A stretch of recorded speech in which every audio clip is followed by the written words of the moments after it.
राजकीय विश्वातून बातमी आहे।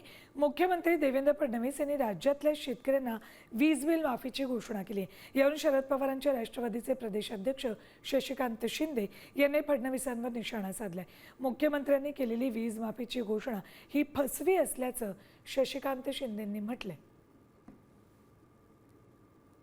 आता मी हा निर्णय घेणार आहे की 7.5 हॉर्स पॉवर पर्यंतचं जे जुनं बिल आहे 48,000 कोटी रुपयाचं जुनं बिल वसूल करायचं आहे। ते 48,000 कोटी रुपयाचं जुनं बिल आम्ही माफ करणार आहोत। एकावरला सरकारला पैसे आहेत का नाही शंका आहे। अशाच वेळेला 48,000 कोटीचं वीज बिल माफीचं घेतलेला सरकारचा निर्णय हा सुद्धा विचार करण्यासारखा आहे। सरकारचा निर्णय मुख्यमंत्र्यांनी जाहीर केला, त्याचा फायदा शेतकऱ्यांना व्हावा ही अपेक्षा आहे, परंतु तो महावितरण कंपनी अडचणीत येते। 38,000 कोटीच्या बाबतीमध्ये महावितरण कंपनीला आज थकबाकी आहे।